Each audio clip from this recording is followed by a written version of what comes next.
Hey, what's up, everybody? This is Gary Holt from Exodus and formerly from Slayer, and you're listening to The Razor's Edge.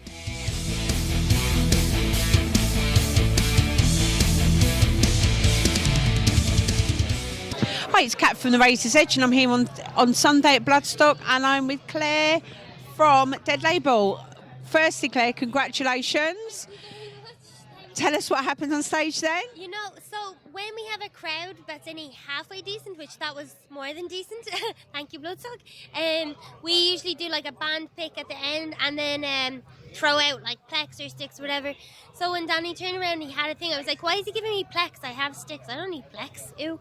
And then I was like, what's happening? And then I burst out crying in front of everyone I just tried to impress.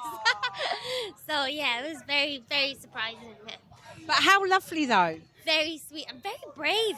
I Oh, in front. What if you just said no? Oh, well, he knew I wasn't gonna. I'm sure he knew I wasn't gonna say no. But we're together a long time, so like it was pretty sure that I would say yes. But I don't think I'd be that brave though. My God. That's in front of a lot of folk and a lot of press, photographers. Yeah, I know. I didn't even think of that till you just said that right there. I'm sorry. That's okay. I've texted our parents know and our family and best friends know. So Just in case, this is something that'll probably go on the news. Even just if we got tagged, you know, like I don't have my Facebook set where like you can tag me whenever you want and it'll come up. If my mom saw before I told her, I think she'd be very upset. So I You would be in the bad books, Claire, wouldn't you? and I'm her only child, so I would be very in the bad book. So Double there. I had found the Wi-Fi. I got the picture to her, so it's all good. Yeah. So aside from the big event, how was playing at Bloodstock? Great, yeah. So this is our third time here. We did Sophie in 2015 and I want to say 2018. But the main stage first time, and it was it's a big undertaking. It's a big stage, like that's a big boy. And then the rain. I was like, oh no! Like when we got here this morning, it was kind of drizzling and it just got progressively worse, and I was like, it's Sunday morning. If I was at a festival, would I get up this early in the rain and be wet all day? But they did. They got up, they came out. I'm so impressed. That's where the true heavy metal heart is, because I don't think I would have done it. Lots of people have been saying that this weekend, and historically, you know, Bloodstock fans get up and support from that first band right through to the last guys. Yeah, there is something special about Bloodstock. Like, I think every metal festival has its own kind of core group, but I feel like the Bloodstock goers are Bloodstockers. You know, like even I see, like I'm in a lot of Facebook groups and stuff, and you see the kind of camaraderie they have. I don't know if that's how you say that word, but you know what I mean.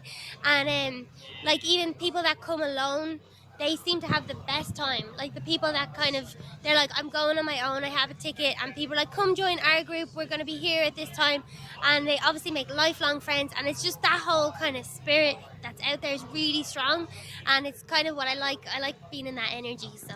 It's a very friendly festival, isn't it? And like you're saying, you can stand in the queue for the loo or a cup of tea or a beer, and you will have a conversation stood next to somebody about, well, today mainly the weather. Yeah. And Claire and Danny getting engaged. They are the topics, not going to lie.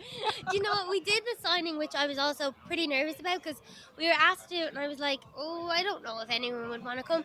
And then, but also I was like, I don't want Bloodstock to think we don't believe in ourselves, so I said yes. And then a lot of people actually came, but one girl came who got engaged during Killswitch set. So she was on cloud nine as well, so we had a little moment. Yeah. Oh, how lovely. And she was very sweet. She was like ear to ear smile, so that was really nice. That's fantastic.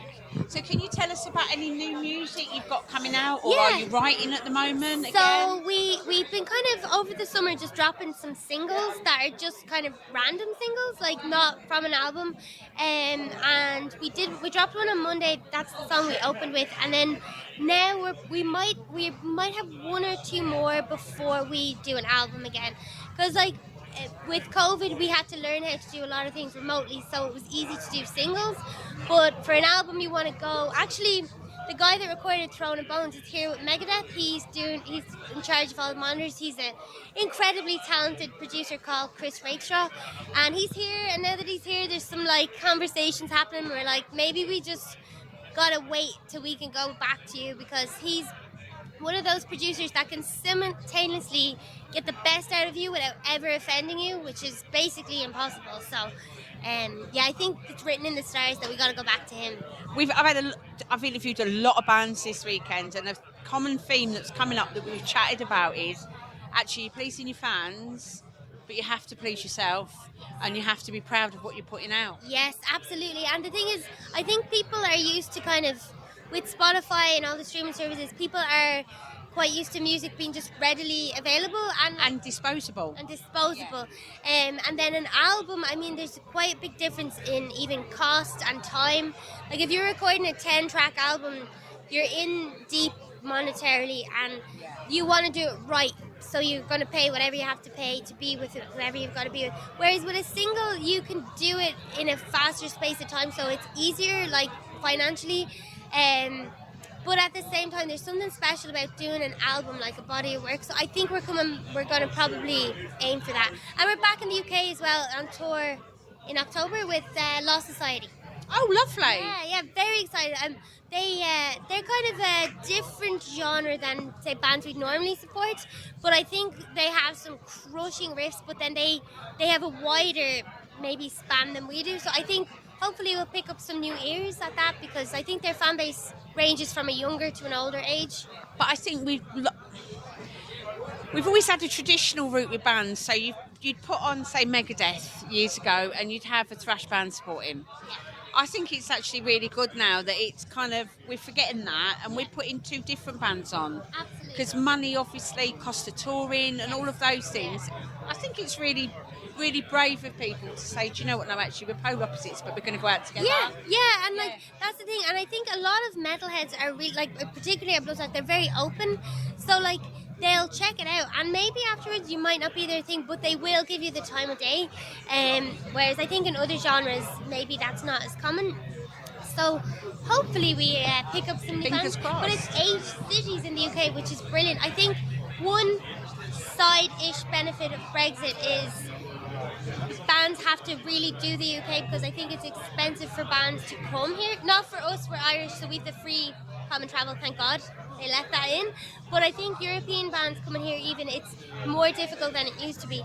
But the flip side is that they're making the most of it. It's not as easy, so they're doing more cities to kind of make more of an impact, which honestly I think is better, because there's cities on this tour that I've wanted to go to for ages, like Brighton, Southampton, Leeds. We haven't played those places, and now we're getting to, and we're going to get a good venue and stuff like that with the Lost Society guys. So yeah, I'm really excited. So who have you managed to watch this weekend then? I will be very honest about how uncool I am. So I watched Sacred Reich because they're like super awesome, and I'm a Dave McLean obsessive. But we have been going back to our hotel early because we were playing today. And once it goes dark at a festival, it's very hard to be well behaved, and we knew we had to be well behaved. But today I am. So there's an Irish band playing the new Blood stage called Levain. They won the Metal to the Masses. Great guys.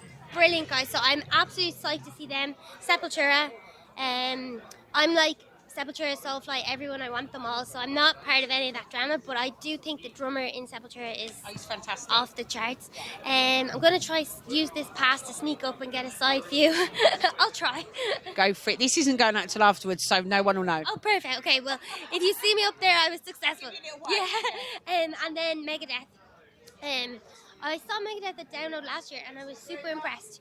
I'm a Metallica crazy fan, but I appreciate Megadeth, and I think their shows come great. And like I said, my friend is running monitors for them, so I've heard the sound is off the charts, better than it's ever been.